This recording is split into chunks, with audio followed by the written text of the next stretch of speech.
Qin Chen melihat sekeliling dengan saksama. Dia melihat banyak kios di depan gua. Setiap kios memiliki banyak barang yang ditempatkan di atasnya.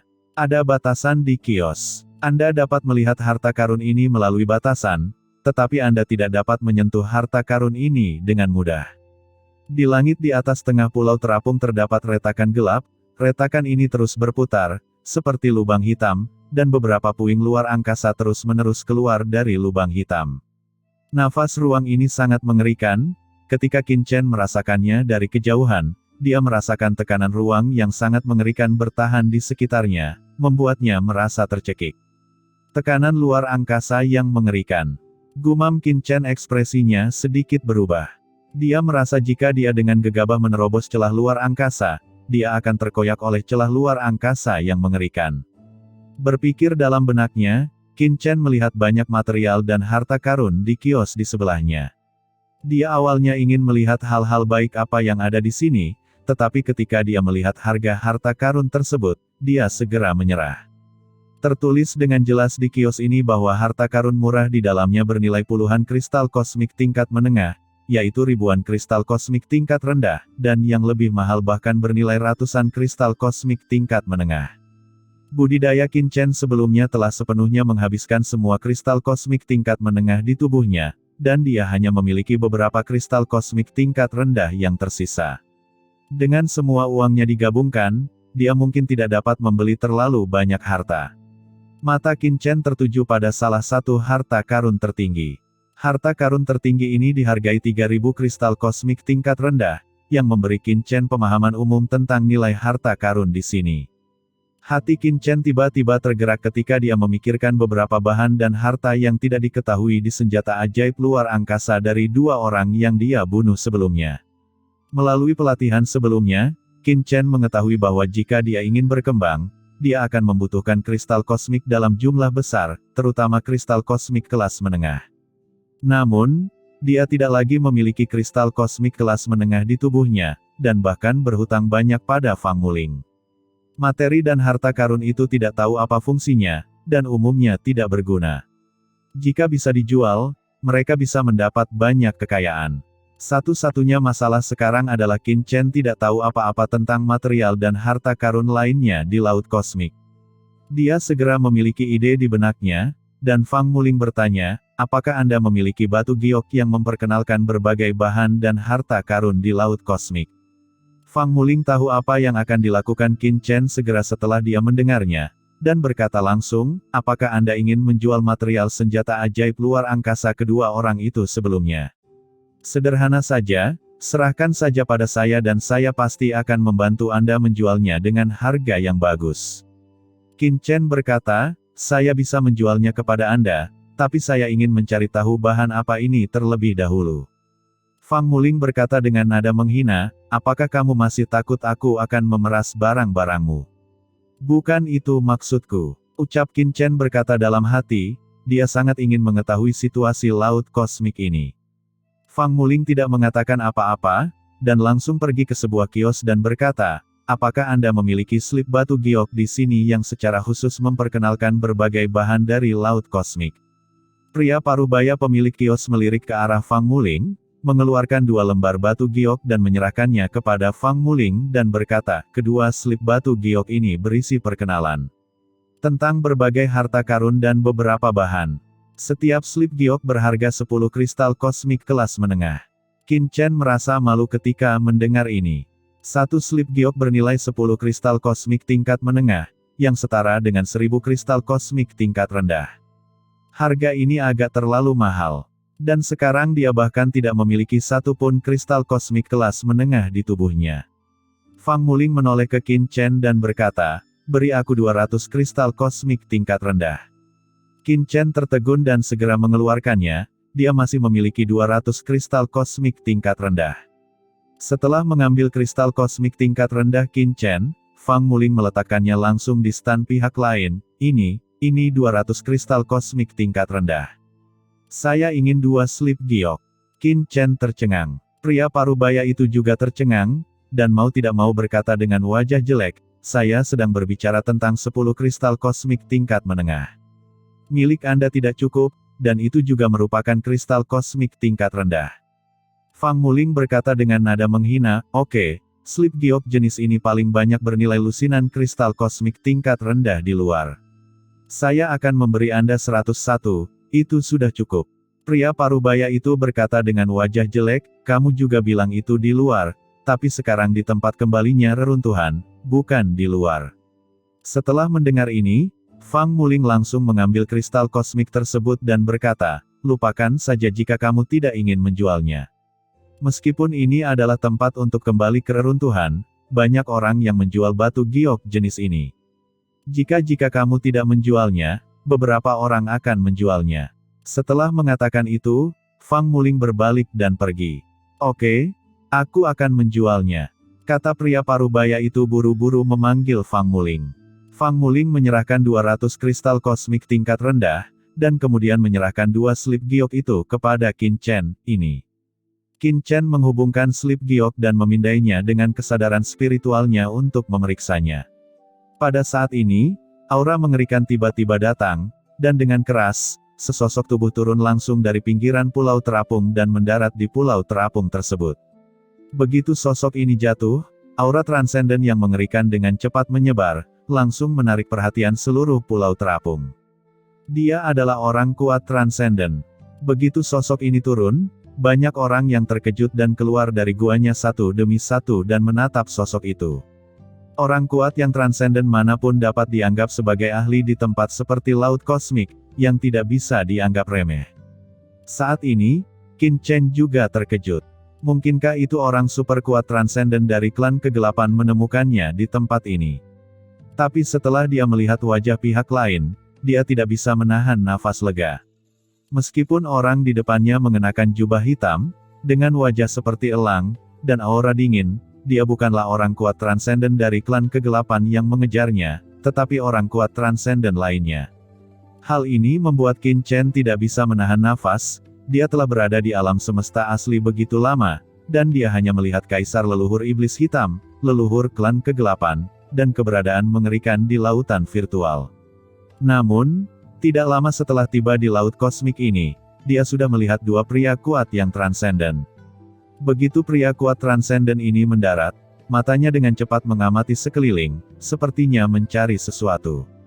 "Ayo kembali ke gua." Pada saat ini, Fang Muling, yang berada di samping Qin Chen, tiba-tiba mengatakan sesuatu dengan panik, dan kemudian buru-buru berdiri bersama Qin Chen, dengan punggung menghadap pria kuat dengan janggut dan rambut abu-abu, seolah-olah dia sedang menghindari sesuatu. Meski Fang Muling menyembunyikannya dengan baik, jejak kepanikan di matanya tidak bisa disembunyikan. Qin Chen mengerutkan kening. Mungkinkah Fang Muling mengenal pria kuat transenden dengan janggut dan rambut abu-abu ini? "Kamu," ucap Qin Chen hendak berbicara, tetapi Fang Muling tidak menunggu Qin Chen berbicara, dan langsung meraih tangannya, lalu menyandarkan separuh tubuhnya pada Qin Chen, dan berkata dengan lemah, "Saya merasakan sedikit tidak nyaman, kamu bantu aku kembali ke gua dan peluk aku, pegang aku, dan jangan lepaskan." Qin Chen terkejut dan terdiam. Jika dia tidak tahu ada yang tidak beres dengan Fang Muling saat ini, maka dia akan hidup sia-sia selama bertahun-tahun. Namun, dia tidak mengatakan apa-apa, dia hanya melingkarkan lengannya di pinggang Fang Muling, dan lalu membantunya berjalan maju.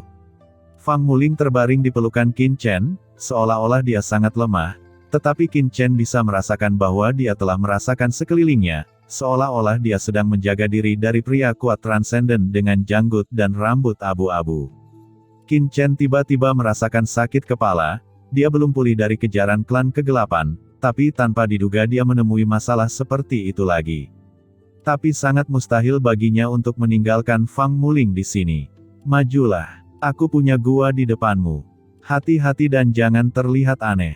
Selain itu, bisakah kamu memelukku lebih erat? Siapapun bisa tahu bahwa kamu dan aku bukan pasangan," kata Fang Muling waspada terhadap lingkungan sekitar saat mengirimkan pesan ke Qin Chen, dan bahkan menarik Qin Chen agar dia memeluknya lebih erat. Awalnya Qin Chen hanya memegang pinggang Fang Muling, namun kini setelah mendengar kata-kata tersebut, ia langsung meletakkan telapak tangannya langsung di pinggang Fang Muling. Dalam sekejap, pinggang lembut wanita itu langsung tercermin dalam persepsi Qin Chen. Ini sangat lembut. Harus dikatakan bahwa Fang Muling terlihat seperti sosok rata-rata dari luar. Ketika Qin Chen benar-benar menyentuhnya, dia menyadari bahwa dia memiliki sosok iblis.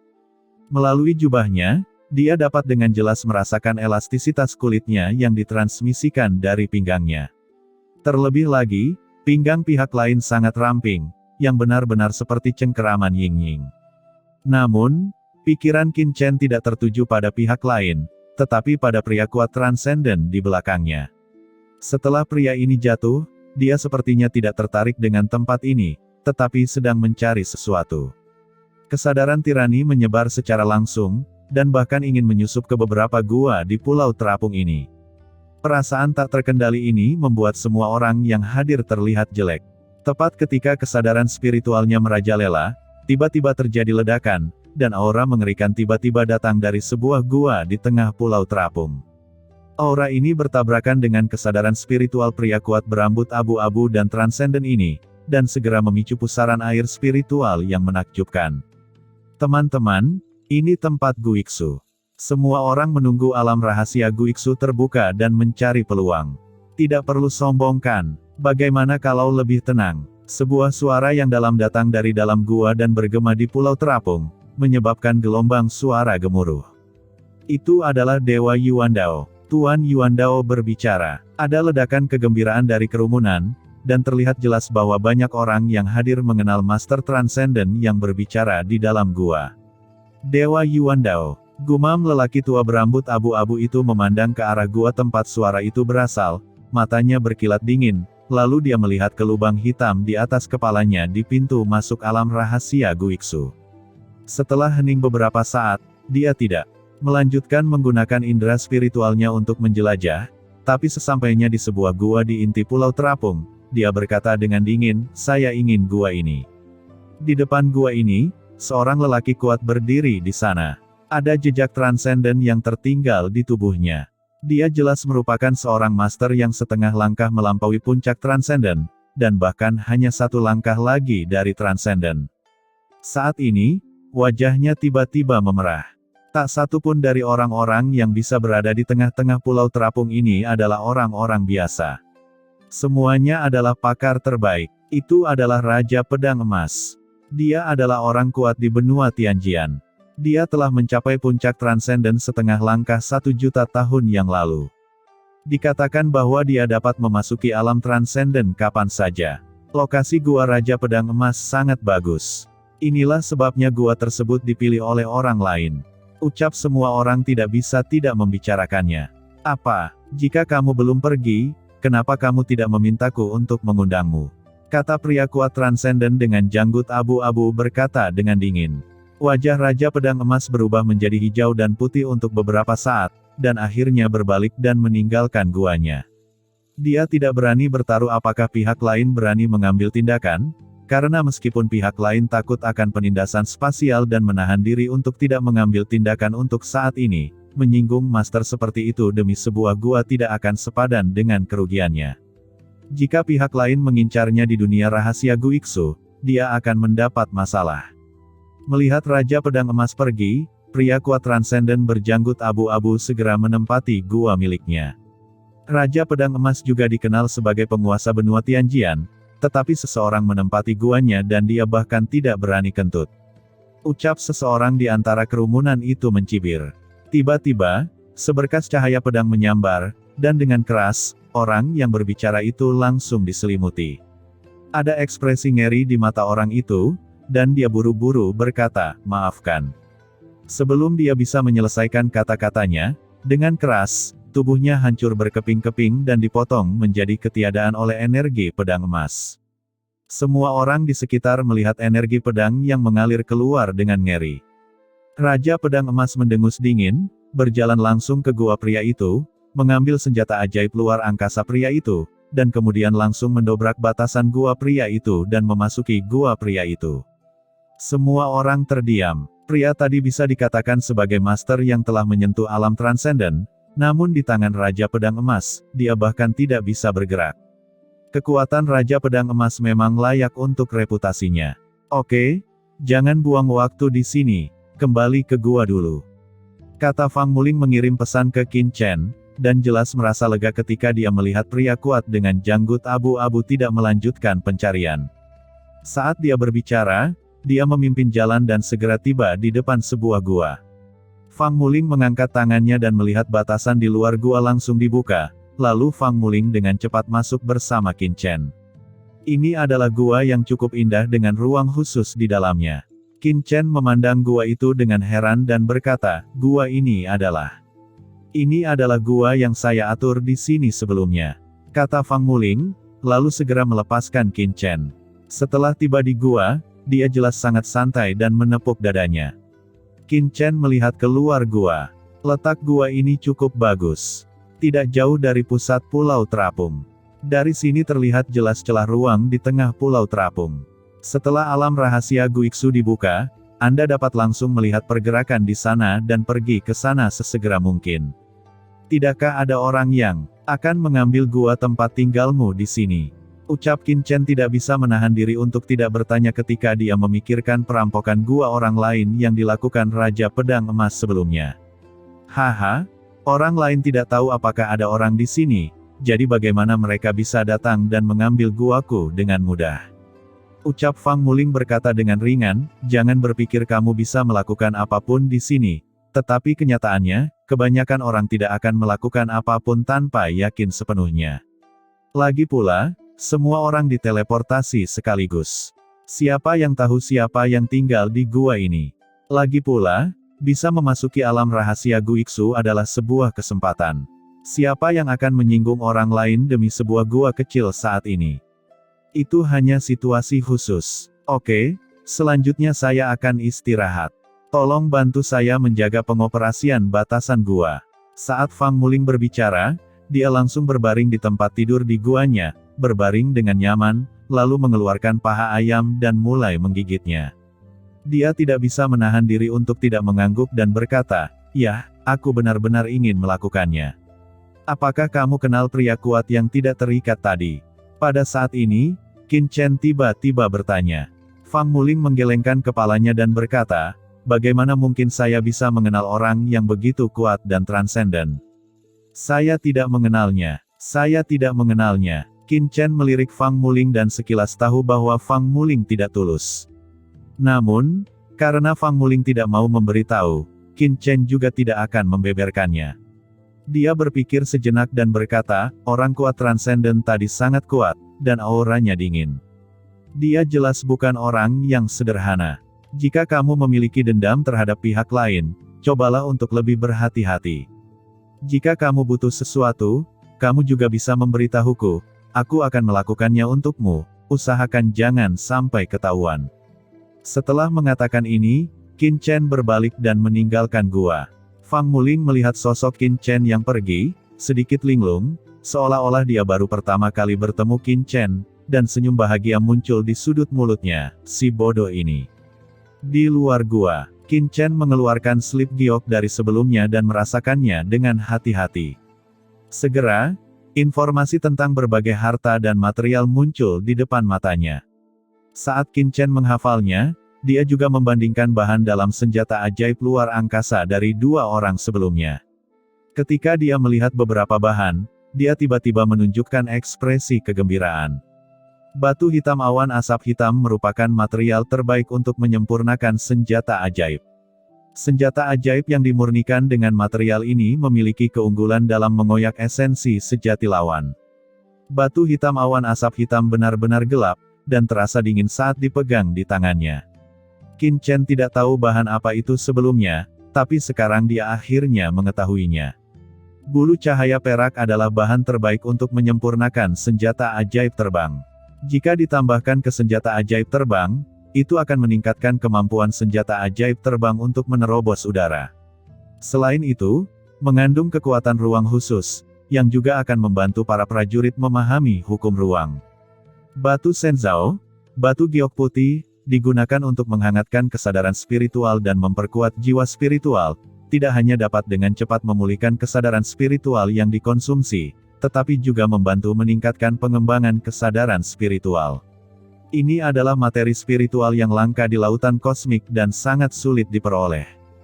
Pantas saja ketika saya melihat batu ini tadi, kesadaran dan lautan jiwa saya terasa sangat nyaman. Setelah memindai sekilas slip giok, Qin Chen menemukan bahwa bahan yang dia dapatkan dari kedua orang itu semuanya adalah bahan terbaik.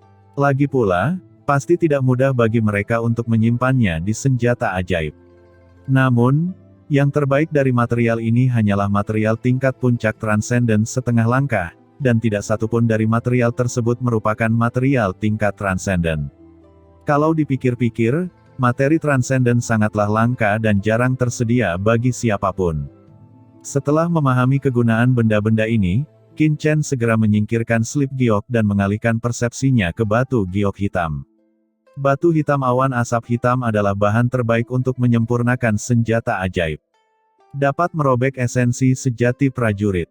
Jika harta karun seperti itu ada di laut kosmik, pasti akan menarik perhatian banyak ahli. Namun, saat ini batu ini adalah yang paling tidak berguna bagi Qin Chen. Karena banyak senjata orang lain adalah senjata transenden setengah langkah, jika Anda dapat menambahkan batu hitam awan asap hitam, kekuatan Anda pasti akan meningkat pesat, tetapi Qin Chen memiliki harta transenden seperti pedang karat misterius, jadi bahan seperti itu tidak dapat digunakan. Setelah menimbang berulang kali, Qin Chen memutuskan untuk menjual batu awan asap hitam. Ia keluar gua, langsung mendirikan kios, lalu meletakkan batu awan asap hitam di atasnya. Meskipun slip giok berisi informasi tentang batu hitam awan asap hitam, Qin Chen tidak mengetahui harga spesifiknya, tetapi dia menebak bahwa batu hitam awan asap hitam pasti bernilai 200 kristal kosmik kelas menengah. Setelah mendirikan kiosnya, Qin Chen memberlakukan larangan untuk menahan batu awan asap hitam. Dia hanya bisa menontonnya tetapi tidak bisa mengambilnya. Lalu dia berteriak keras, "Saya tidak sengaja mendapat batu awan asap hitam.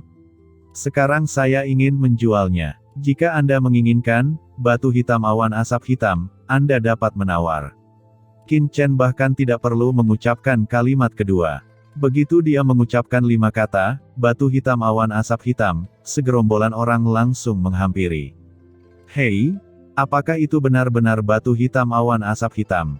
Dan kualitasnya tidak rendah. Ini hal yang bagus. Orang ini sebenarnya bersedia menjualnya. Itu bisa meningkatkan kekuatan penghancur setidaknya 20% jika dicampur menjadi senjata. Sobat, bagaimana cara menjual batu awan asap hitam ini?" Dalam sekejap, segala macam diskusi terdengar di sekelilingnya, dan beberapa pejuang yang bersemangat mulai menanyakan harga dari Qin Chen.